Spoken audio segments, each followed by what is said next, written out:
Hello बच्चों, PKD classes में आप सभी का स्वागत है। आपके पॉलिटी के 2 लेक्चर कंप्लीट हो चुके हैं, तीसरा लेक्चर आपका आज चलेगा।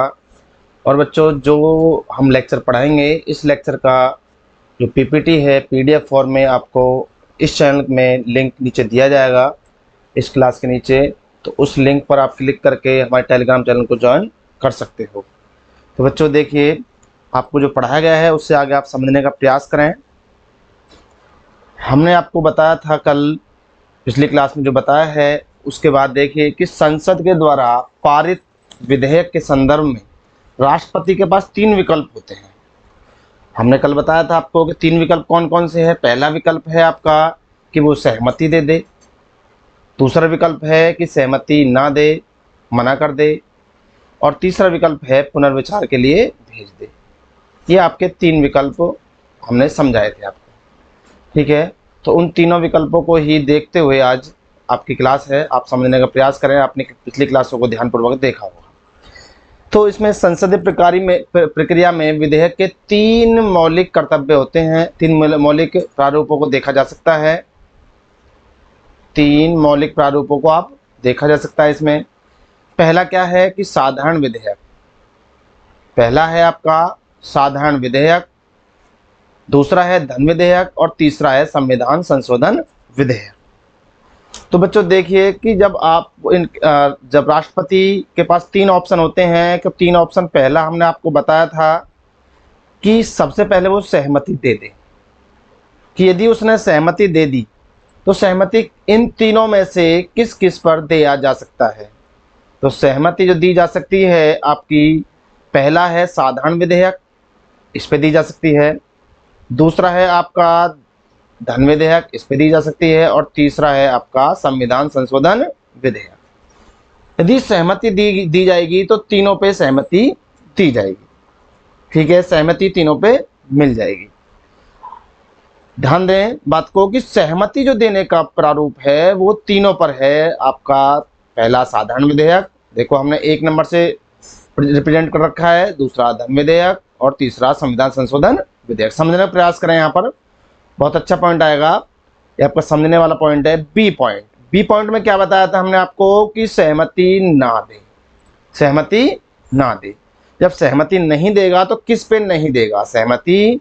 आपका 1 नंबर है पहला साधारण विधेयक, इस पे सहमति ना दे तो वो एक्ट नहीं बनेगा। और दूसरा है आपका धन विधेयक, इस पे सहमति ना दे तो आपका ये भी कैंसिल हो जाएगा।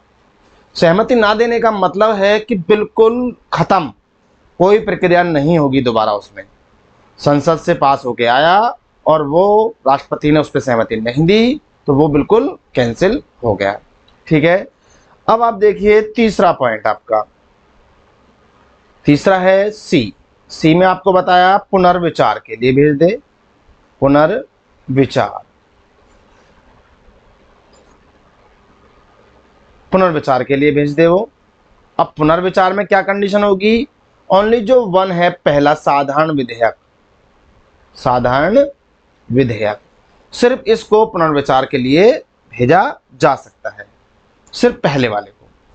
अब समझिए बात, देखिए क्वेश्चन कैसे आ सकता है आपका, यहां से बहुत अच्छी तरीके से क्वेश्चन आ सकता है। पहला क्वेश्चन आ सकता है कि राष्ट्रपति जो सहमति देगा, तीनों, क्या राष्ट्रपति जो सहमति देता है साधारण विधेयक के लिए देता है, धन विधेयक के लिए देता है, या संविधान संशोधन विधेयक के लिए देता है।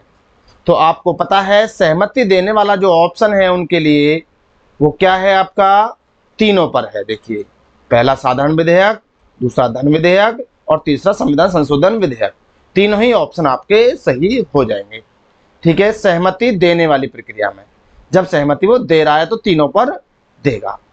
अब आता है कि भाई ऐसा कौन सा बिल है जिस पर राष्ट्रपति सहमति, ऐसा कौन सा बिल है जिन पर राष्ट्रपति सहमति नहीं दे सकता है।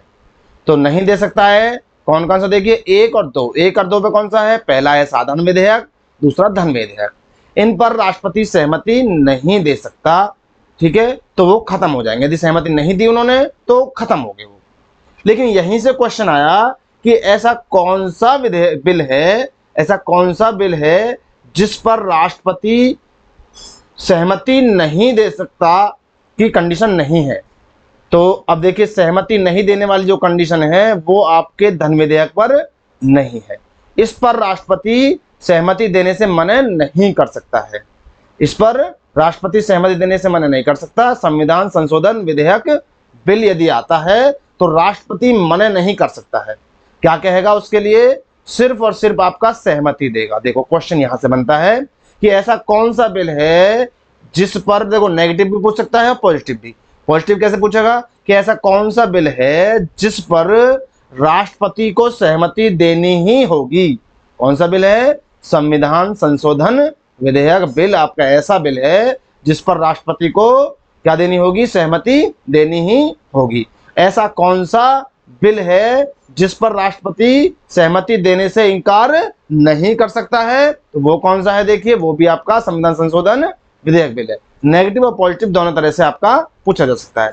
क्वेश्चन आता है कि ऐसा कौन सा बिल है जिस पर राष्ट्रपति पुनर्विचार के लिए भेज सकता है? तो सिर्फ और सिर्फ साधारण विधेयक है। तो आपका कॉन्सेप्ट बिल्कुल क्लियर हो गया होगा, रटने की जरूरत नहीं है, समझने की जरूरत है कि पहला जो साधारण विधेयक है, सिर्फ यही विधेयक ऐसा है जिस पर राष्ट्रपति पुनर्विचार के लिए इसको भेज सकता है। और पुनर्विचार के लिए सिर्फ और सिर्फ किसी भी विधेयक को एक बार संसद के पास वापस भेजा जा सकता है, लेकिन दोबारा भेजा नहीं जा सकता है। तो पुनर्विचार में आप लिख सकते हो सिर्फ एक बार की प्रक्रिया है पुनर्विचार की। कितने की? सिर्फ और सिर्फ एक बार की। सिर्फ एक बार पुनर्विचार के लिए भेजा जा सकता है। ठीक है, सिर्फ एक बार के लिए। तो अब आप आगे देखिए, आपकी समझ में ये पॉइंट अब आ गया होगा कि किस तरह से क्वेश्चन यहां पर आ सकता है। तो आपकी समझ में आया होगा। अब ध्यान देखिए, जो संशोधन विधेयक बिल है, ये संशोधन जो विधेयक बिल है, इसके विषय में भी आपको पढ़ना है। तो अनुच्छेद 368 को आप पढ़ सकते हो, उसमें आपको अच्छी तरीके से इसके विषय में दे रखा है। अब आपके दिमाग में क्वेश्चन आ रहा होगा कि जो धन विधेयक है, ये धन विधेयक, तो धन विधेयक पर आने से पहले राष्ट्रपति पूर्व अनुशंसा देता है, पूर्व अनुमति देता है। ठीक है, राष्ट्रपति की सलाह ली जाती है पहले, धन विधेयक आने से पहले।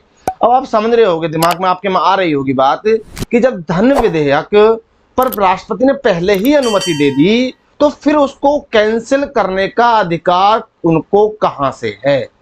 ये दिमाग में आ रहा होगा कि कैंसिल करने का जो अधिकार है वो कैसे है। तो आप ध्यान दें कि जो कैंसिल करने का जो अधिकार है वो अनुच्छेद आप 111 पढ़ोगे तो उसमें स्वीकृत करने का अधिकार राष्ट्रपति को दिया गया है। तो आई होप आपकी समझ में पॉइंट आ गया होगा कि धन विधेयक पर पूर्व अनुमति देने के बावजूद भी राष्ट्रपति धन विधेयक को समाप्त कर सकता है। ठीक है, अनुच्छेद 111 के अनुसार। अब देखिए, आप एक बात सोचिए कि राष्ट्रपति ने के पास जब राष्ट्रपति ने पूर्व अनुमति दी, उसके बाद बिल कहाँ गया? संसद में गया, लोकसभा राज्यसभा से पास हुआ। यहां से पास होने के बाद राष्ट्रपति के पास दोबारा पहुंचा। ध्यान देना, समझना बात को। जब राष्ट्रपति के पास दोबारा पहुंचा तो क्या आप ये कह सकते हो कि धन विधेयक की जब पूर्व अनुमति राष्ट्रपति ने दी थी, क्या धन विधेयक में कोई भी राष्ट्रपति के पास तक आते आते और ये जो प्रक्रिया हुई है लोकसभा और राज्यसभा में, उसमें कोई संशोधन नहीं किया गया है, उसमें कोई भी बदलाव नहीं किया गया है? ये क्लियर नहीं है, क्योंकि राष्ट्रपति के पास जो बिल उस समय दिया गया था, उसके बाद लोकसभा से गुजरा है, राज्यसभा से भी गुजरा है, ठीक है, तब राष्ट्रपति के पास आया है। तो उसकी वही स्थिति नहीं हो सकती है, हो सकता है उसमें कुछ चेंज हो गया हो, इसलिए राष्ट्रपति को ये अनुमति दी गई, ये अधिकार दिया गया है कि उसको राष्ट्रपति समाप्त भी कर सकता है। क्योंकि अनुमति देने का मतलब ये नहीं हो जाता है कि उसमें कोई चेंज नहीं होगा, क्योंकि वो अभी लोकसभा राज्यसभा से पारित होके जाना जरूरी है। जब वहां से जाएगा तो हो सकता है उसमें कुछ चेंज कर दिया हो, कुछ कंटेंट का फेरबदल कर दिया हो। इसी वजह से राष्ट्रपति को अनुच्छेद 111 के अनुसार अस्वीकृत करने का अधिकार दिया गया है। तो आई होप आपकी समझ में ये पॉइंट अब आ गया होगा कि राष्ट्रपति के 3 जो प्रारूप हैं, पहला साधारण विधेयक, धन विधेयक और संविधान संशोधन विधेयक, इनमें किसको अनुमति दे सकता है, किसको नहीं दे सकता, और पुनर्विचार के लिए किसको भेजा जा सकता है। पुनर्विचार के लिए सिर्फ और सिर्फ साधारण विधेयक को ही भेजा जा सकता है और धन विधेयक को समाप्त भी किया जा सकता है अनुच्छेद 111 के अनुसार। और एक ही विधेयक ऐसा है जो संविधान संशोधन विधेयक है, अनुच्छेद 368 में आप उसको पढ़ोगे तो उसमें आपको पता लगेगा कि वही विधेयक सिर्फ बिल ऐसा है जिस पर राष्ट्रपति को सहमति देनी ही होगी, उसको ना कैंसिल कर सकता है और ना ही पुनर्विचार के लिए भेजा जा सकता है। तो बच्चों आपकी समझ में आ गया होगा। तो देखो लाइक तो बिल्कुल बनता है और आप लाइक जरूर करें इसको, क्योंकि आपकी समझ में जरूर आया होगा, इतना अच्छा तगड़ा कॉन्सेप्ट मैंने आपको बताया है। ठीक है, चलिए नेक्स्ट देखिए आप। अब राष्ट्रपति की वीटो शक्तियां। अब राष्ट्रपति की वीटो शक्तियां क्या होती हैं? नंबर 1 पॉकेट वीटो या जेबी वीटो बोलते हैं। नंबर 2 पूर्ण वीटो, एब्सोल्यूट वीटो भी बोलते हैं। नंबर 3 निलंबनकारी वीटो। ये 3 प्रकार की वीटो पावर आपकी होती है। तो अब देखिए आपको राष्ट्रपति के पास कितनी वीटो पावर होती है? 3 प्रकार की वीटो पावर होती हैं। अब इनका यूज क्या है? तो इनका यूज भी आपको हमने बताया था, हाँ पहले जो बता के आए हैं उन्हीं से संबंधित है कि सहमति दे, बी पॉइंट सहमति ना दे, और सी पॉइंट आपका पुनर्विचार के लिए भेज दे। ठीक है, तो आप देखिए किस पे क्या कंडीशन होती है। अब आप देखें जो पहला है पॉकेट वीटो। पॉकेट वीटो का मतलब है कि राष्ट्रपति के पास कोई भी बिल आया, बिल आने के बाद में जो सरकारी सरकारी जो बिल होता है उसको छोड़ते हुए जो आपका गैर सरकारी बिल होते हैं, यदि वो बिल आता है तो राष्ट्रपति उसको पॉकेट वीटो में पावर यूज उस पर कर सकता है। कैसे कर सकता है? इसके लिए कितनी पावर दी गई है? उसको 3 पावर दी गई हैं उसके लिए। देखिए 3 पावर कौन कौन सी है कि राष्ट्रपति उस पर नंबर ए पॉइंट सहमति दे सकता है, नंबर बी पॉइंट ये किसके लिए लागू है ध्यान दें, ये सिर्फ और सिर्फ पॉकेट वीटो के लिए है।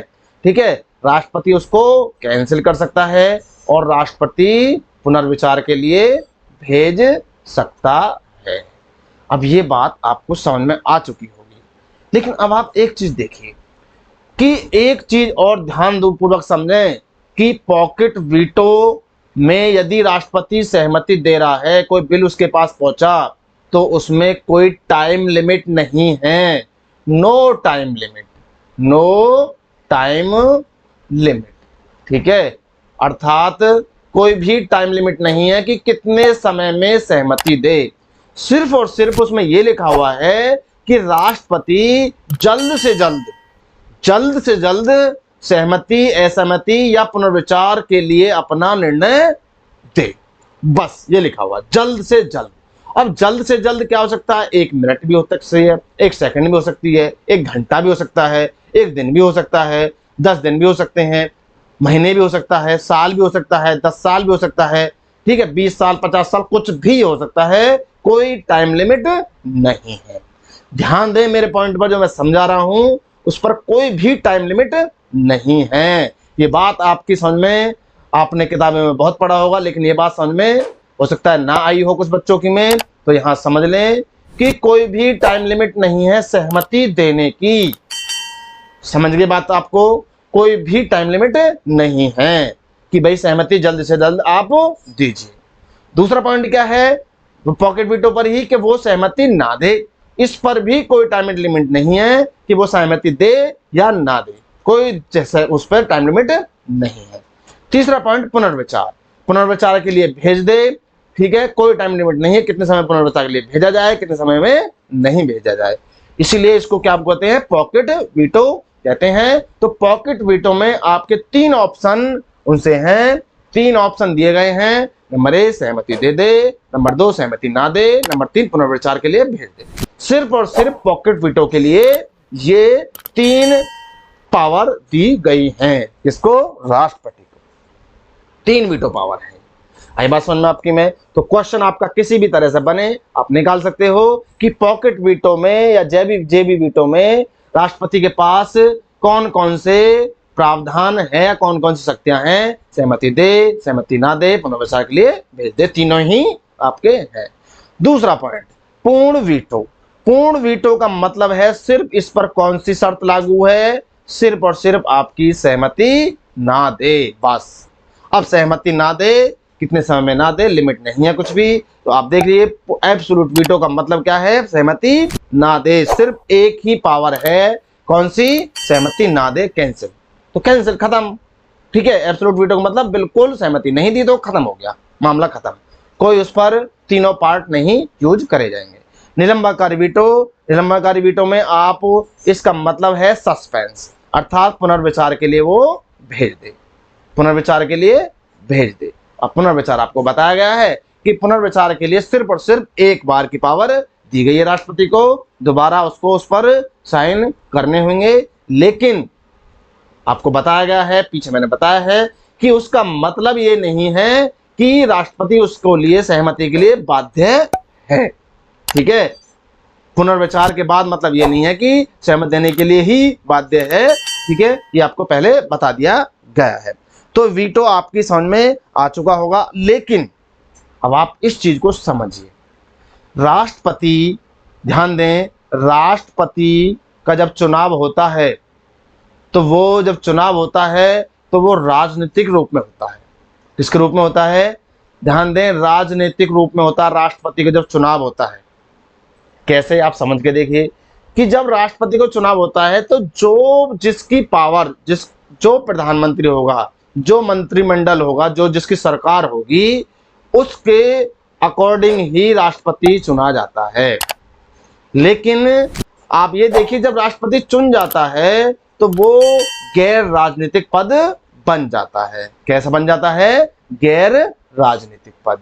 कैसे, कि आप देखिए प्रणब मुखर्जी हैं, आपके सामने एग्जाम्पल है, प्रणब मुखर्जी की जब थे तो वो कांग्रेस की सरकार से चुने गए थे, लेकिन उसके बाद बीजेपी सरकार आ गई तो उन्होंने दो सरकारों को देखा, चुने किससे गए, राजनीतिक चुनाव हुआ, राजनीतिक तौर पर, राजनीतिक जो पार्टी थी उस समय पे उन्होंने उनको चुनाव करा।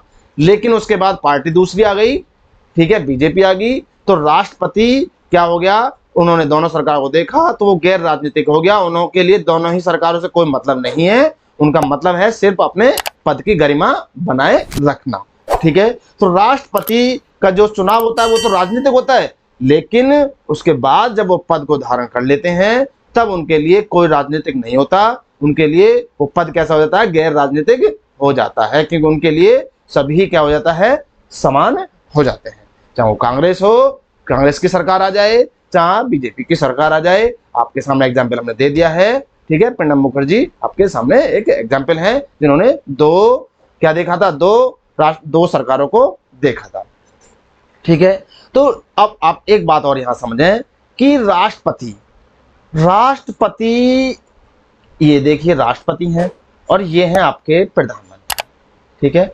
प्रधानमंत्री किसके प्रमुख होते हैं, मंत्री परिषद के प्रमुख होते हैं। किसके, मंत्री परिषद के, ये मंत्री परिषद के प्रमुख हो गए, ठीक है। अब देखिए प्रधानमंत्री, मंत्री परिषद के प्रमुख कौन होते हैं, प्रधानमंत्री, और मंत्री परिषद के परामर्श किसके लिए जाते हैं, राष्ट्रपति के लिए। मंत्री परिषद के परामर्शों से राष्ट्रपति क्या होता है, बाध्य होता है। क्या होता है, परामर्शों से बाध्य होता है। क्या होता है, बाध्य। आर्टिकल कौन सा है, अनुच्छेद 74। अनुच्छेद, ये बच्चे नोट करते रहें, जो जिसकी आपको जरूरत है मैं समझने के बाद में नोट करते रहें, ठीक है। देखिए जो मंत्री परिषद है उसका प्रमुख कौन हो, प्रधानमंत्री। मंत्री परिषद राष्ट्रपति को अनुच्छेद 74 के अकॉर्डिंग सलाह दे सकती है, लेकिन इस सलाह से राष्ट्रपति क्या है, बाध्य है कि राष्ट्रपति को वो सलाह माननी होगी। अब आप देखिए तो राष्ट्रपति कोई भी निर्णय लेता है, ध्यान दें, सहमति दे, असहमति दे, पुनर्विचार के लिए भेजे, सभी में किसका मेन रोल होता है, मंत्री परिषद। किसका होता है, मंत्री परिषद, क्योंकि मंत्री परिषद की सलाह के अकॉर्डिंग ही राष्ट्रपति कार्य करता है। और मंत्री परिषद का प्रमुख कौन होता है, प्रधानमंत्री। तो सारी की सारी पावर किसके हाथ में हुई, प्रधानमंत्री के हाथ में टोटल पावर हुई। इसका मतलब आप समझ चुके होंगे कि राष्ट्रपति सिर्फ और सिर्फ हमारा एक पद की गरिमा बनाने के लिए है। सारी पावर प्रधानमंत्री के हाथ में है। मंत्रिपरिषद के परामर्शों से राष्ट्रपति बंधा हुआ होता है, बाध्य होता है, उसको मंत्रिपरिषद की सलाह माननी होगी अनुच्छेद 74 के अनुसार। इसलिए जो भी कोई भी बिल है, यदि मान के चलो कोई बिल शुरू में जो राष्ट्रपति ने सहमति दी, उसके बाद यदि उसको चेंज करा जा रहा है, बाद में राष्ट्रपति सहमति नहीं दे रहा है, तो आप समझ सकते हो उसमें रोल किसका है, मंत्री परिषद का रोल उसमें पूरा पूरा है। ठीक है, तो आई होप आपकी समझ में वीटो पावर आ चुकी होंगी कि पहली पॉकेट वीटो में 3 ऑप्शंस दिए गए हैं, सहमति दे, सहमति ना दे, पुनर्विचार के लिए भेज दे। एब्सोल्यूट वीटो में क्या ऑप्शन है, सिर्फ असहमति दे दे, असहमति दे दे, सहमति ना दे। निलंबनकारी वीटो का मतलब सस्पेंस में छोड़ दे, पुनर्विचार के लिए भेज दे। ठीक है, अच्छा आगे आइए। ऐसा कौन सा बिल है, देखिए ऐसा कौन सा बिल है, राष्ट्रपति द्वारा किस विधेयक के संदर्भ में पहली बार वीटो शक्ति का प्रयोग किया गया, पहली बार वीटो शक्ति का प्रयोग किया गया। ठीक है, तो देखिए पेप्सो बिल, डाक एवं तार विधेयक बिल, हिंदू कोड बिल, दहेज निषेधाज्ञा बिल। ठीक है, ये 4 बिल आपके हैं। ये कह रहा राष्ट्रपति द्वारा किस विधेयक के, प्रश्न है बेटा, क्वेश्चन है आपके सामने, आपको ये जवाब देना है कि राष्ट्रपति के द्वारा किस विधेयक के संदर्भ में पहली बार वीटो शक्ति का प्रयोग किया गया था, वीटो शक्ति का किस प्रयोग किया गया था। तो आप देखें इसमें ऑप्शन आपका पेपर में आ चुका है, पेप्सो बिल ही ऐसा है 1954 में जिसमें पहली बार राष्ट्रपति ने इसको सहमति देने से मना कर दिया। क्या कर दिया, सहमति देने से मना कर दिया, इसको अस्वीकृत कर दिया था। और ये क्या था, पहला धन विधेयक था, पहला धन विधेयक था, ये धन विधेयक भी था। क्या था, ये धन विधेयक था। ठीक है, तो ये धन विधेयक था। धन विधेयक जो पेप्सो बिल था उसको 1954 में राष्ट्रपति ने अपनी पॉकेट वीटो का पावर यूज करते हुए इसको अस्वीकृत कर दिया था। ये क्वेश्चन एग्जाम में आ चुका है, तो आप इस क्वेश्चन को देख लेना और आपकी समझ में अब आ गया होगा, इसको आपको जवाब आप देने में आसानी से सक्षम होंगे। ठीक है, नेक्स्ट देखिए आप, संसद के द्वारा पारित विधेयक के संदर्भ में राष्ट्रपति को दी गई शक्तियों के अलावा और भी अन्य बहुल एवं विविध विधायी शक्तियां सौंपी गई हैं। अब कौन कौन शक्तियां सौंपी गई हैं, ये देखिए आप कि सबसे पहला आपका देखिए नंबर 1 पॉइंट में ये क्वेश्चन आपका, ये आपका क्वेश्चन समझ लीजिए इसको, या आप हेडिंग बना लेना इसको।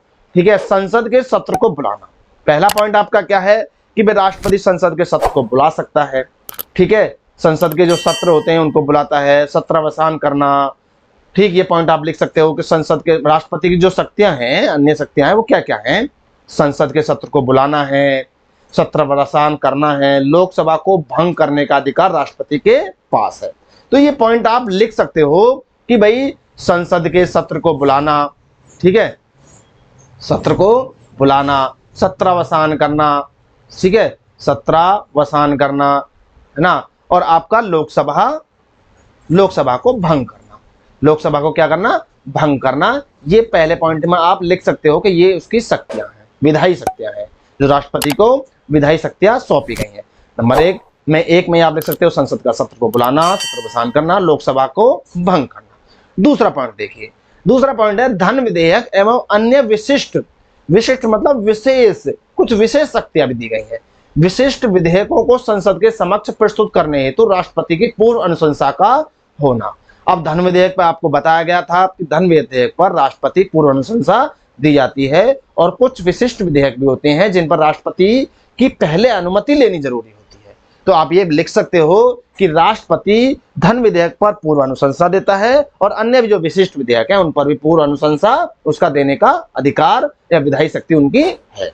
ठीक है, तीसरा पॉइंट आप क्या लिख सकते हो, जब संसद के द्वारा विधेयक को पारित किया जाना है संभव ना हो, जब संसद के द्वारा विधेयक को पारित किया जाना संभव ना हो।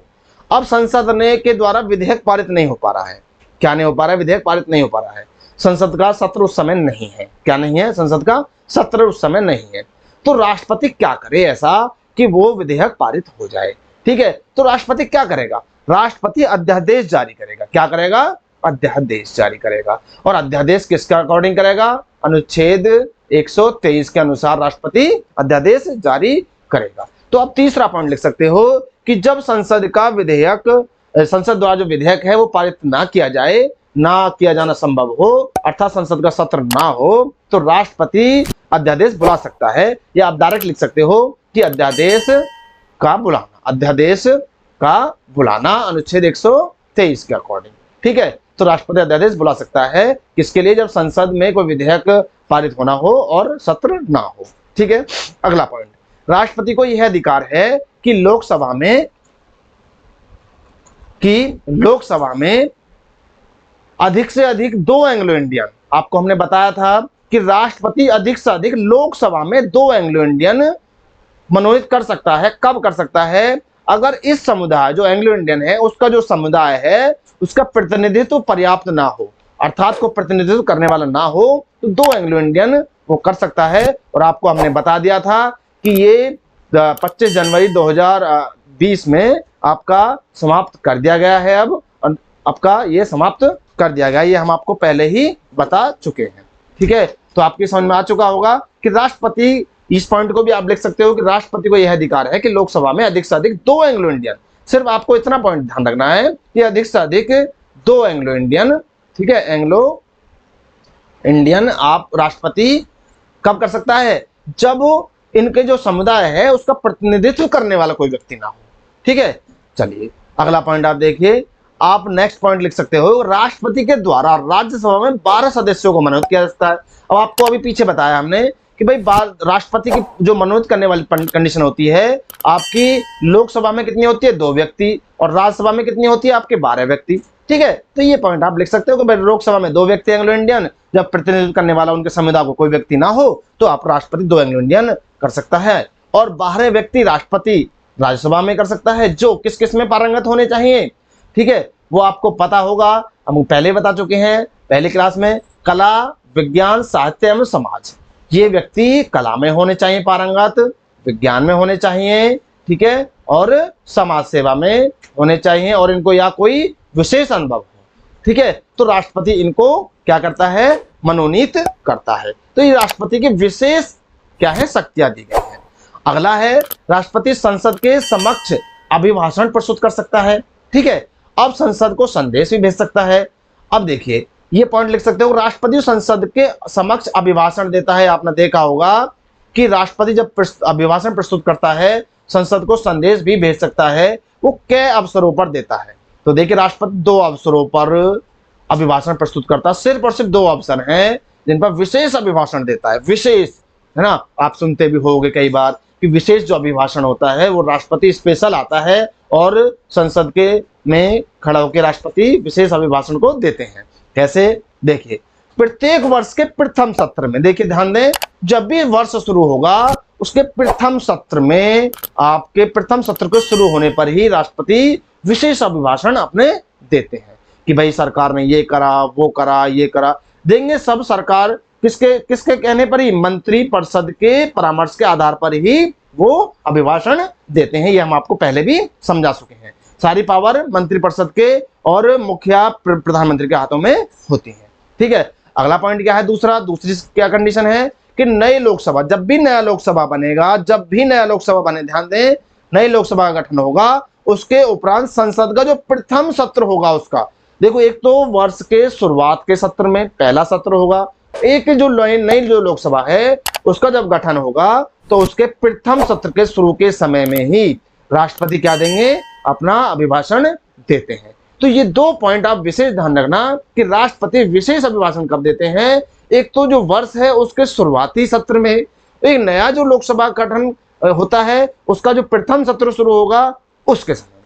ठीक है, चलिए शुरू होने के समय पर नेक्स्ट पॉइंट है, जब किसी विधेयक के पारित होने के संदर्भ में संसद के दोनों सदनों के बीच असहमति हो। आप समझो, मान के चलो जब कोई विधेयक पारित होगा और संसद के दोनों सदनों के बीच लोकसभा और राज्यसभा के बीच में असहमति या गतिरोध पैदा हो जाए। ठीक है, तो ऐसी स्थिति में राष्ट्रपति को ज्वाइंट सेशन बुलाने का अधिकार है। संयुक्त सत्र बुलाने का अधिकार है। आप ज्वाइंट सेशन भी लिख सकते हो। ठीक है, ज्वाइंट सेशन। जॉइंट सेशन बुलाने का अधिकार है। कब? ये सिर्फ और सिर्फ कब की परमिशन है, कब की कंडीशन है? जब कंडीशन आपकी दोनों सदनों में असहमति हो जाए, किसी भी बिल को लेकर के गतिरोध पैदा हो जाए, ठीक है, और तब आपका राष्ट्रपति ऐसी स्थिति में जॉइंट सेशन बुलाता है, जिसको संयुक्त सत्र बोलते हैं, ताकि इसके माध्यम से विधेयक जो होता है उसके भाग्य का फैसला किया जा सके। अर्थात जो विधेयक है उसके भाग्य का फैसला किया जा सके कि वो पास होना है या कैंसिल होना है या पुनर्विचार के लिए रखा जाना है। आपको पता है 3 ही उनके पास ये पावर है, पास होना, सहमति देना, सहमति ना देना और पुनर्विचार के लिए भेजना, ठीक है। तो गतिरोध जब पैदा होता है तभी आपका जॉइंट सेशन बुलाया जा सकता है। क्वेश्चन आ सकता है आपका कि जब किसी विधेयक को पारित होने के संदर्भ में संसद के दोनों सदनों के बीच असहमति पैदा हो जाए तो राष्ट्रपति के पास कौन सी शक्तियां हैं संसद के सत्र को बुलाने की? सिर्फ जॉइंट सेशन ही बुलाने की उनके पास शक्ति है, अध्यादेश जारी नहीं कर सकते हैं वो, ठीक है। क्या है? जॉइंट सेशन ही बुला सकते हैं, ठीक। अध्यादेश जारी करने की कंडीशन आपको बता दी गई है। जब संसद का सत्र, जब कोई आपका उसमें ना हो, सदन सत्र में ना हो कोई भी सदन, तब आपका वो होगा। संयुक्त सत्र बुलाने का अधिकार राष्ट्रपति को प्राप्त है, किंतु इसकी जो अध्यक्षता, बहुत इंपॉर्टेंट क्वेश्चन है बच्चे यहां से, कि जो इसकी अध्यक्षता है, देखो जॉइंट सेशन बुलाएगा कौन? राष्ट्रपति, लेकिन जो इसका अध्यक्षता है वो लोकसभा के जो अध्यक्ष होते हैं, ठीक है, अर्थात स्पीकर बोलते हैं उनको, स्पीकर भी लिखा जाता है कभी कभार, उनके द्वारा की जाती है, ठीक है। अध्यक्षता किसके द्वारा की जाती है? लोकसभा के स्पीकर द्वारा की जाती है। संयुक्त सत्र का प्रावधान सिर्फ साधारण विधेयक के संदर्भ में लागू होता है। ये भी क्वेश्चन बहुत इंपॉर्टेंट है। इस संयुक्त जो सत्र है अर्थात जॉइंट सेशन सिर्फ और सिर्फ साधारण विधेयक के लिए ही बुलाया जा सकता है, सिर्फ और सिर्फ साधारण विधेयक, ठीक है। तो आप समझ गए होंगे, जब दोनों सत्रों के बीच में, दोनों सदनों के बीच में क्या हो, गतिरोध पैदा हो जाए तो जॉइंट सेशन बुलाया जाता है, और इसका मतलब होता है कि जो विधेयक है उसके भाग्य का फैसला किया जा सके। और जॉइंट सेशन जो बुलाता है वो राष्ट्रपति, लेकिन जो अध्यक्षता करता है वो लोकसभा का अध्यक्ष अर्थात स्पीकर करता है। और संयुक्त सत्र का जो प्रावधान है सिर्फ और सिर्फ साधारण विधेयक के संदर्भ में लागू होता है। ये आप बिल्कुल ध्यानपूर्वक समझ लें। आप ये पॉइंट सारे के सारे आप लिखते हो तो आपके क्वेश्चन की बहुत अच्छी क्वालिटी बन जाती है। समझ में बात आई? तो आज आपकी समझ में ये पॉइंट आए होंगे, आपने अच्छी तरीके से इनको समझा होगा। आप, मेरी इच्छा है कि आप डेली आप करते रहें, और आई होप कि आप ये सब चीज़ें समझ पाए होंगे मैं क्या समझाना चाहता हूँ, और आप इनको लिखने का प्रयास करें जितना आपको समझाया गया है, लिखाया गया है, ठीक है। आप इनको बिना देखे लिखें, इन पॉइंटों को जब आप बिना देखे लिखोगे तो बच्चे आपकी समझ में आसानी से अच्छी तरीके से लिखने की जो कंडीशन, जो कला है, जिस पर हमने शुरू की क्लास में बता दिया गया है आपको कि लिखने की कला ही आपको इस चीज से जिता सकती है।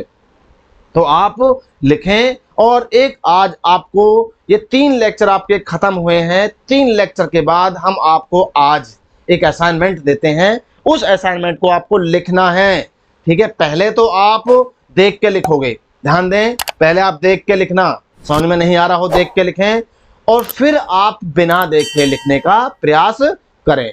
क्वेश्चन को समझें। आज का असाइनमेंट आपके सामने है, देखिए क्या असाइनमेंट है। आज का प्रश्न असाइनमेंट है, संसद के द्वारा पारित विधेयक के संदर्भ में, संसद के द्वारा पारित विधेयक के संदर्भ में राष्ट्रपति को दी गई शक्तियों के अलावा और भी बहुल विविध विधायिकी शक्तियां सूचीबद्ध की गई हैं, चर्चा कीजिए। आपके वर्ड कितने लिखने हैं? 150 से 200 वर्डों में आपको लिखना है, और 10 मार्क्स का है ये। आप जो हमारा टेलीग्राम चैनल है उस पर राइटिंग करके इसको भेज सकते हो, आपको चेक करके आपके मार्क्स बता दिए जाएंगे। तो आप ध्यान दें, असाइनमेंट को अच्छी तरीके से लिखें, लिखने का प्रयास करें, समय ना देखें शुरू में, समय कितना भी लगे आपको कोई दिक्कत नहीं है, सिर्फ आपको लिखना है, बस लिखना है। तो बच्चों आज की समझ में आपका क्वेश्चन आ गया होगा, तो आज आप अच्छी तरीके से इनको समझिए और प्रयास करिए लिखने का, विशेष लिखने का, ठीक है। तो आज के लिए बाय, ओके, सेफ रहिए और सुरक्षित रहिए, घर पर ही रहिए, ओके बाय।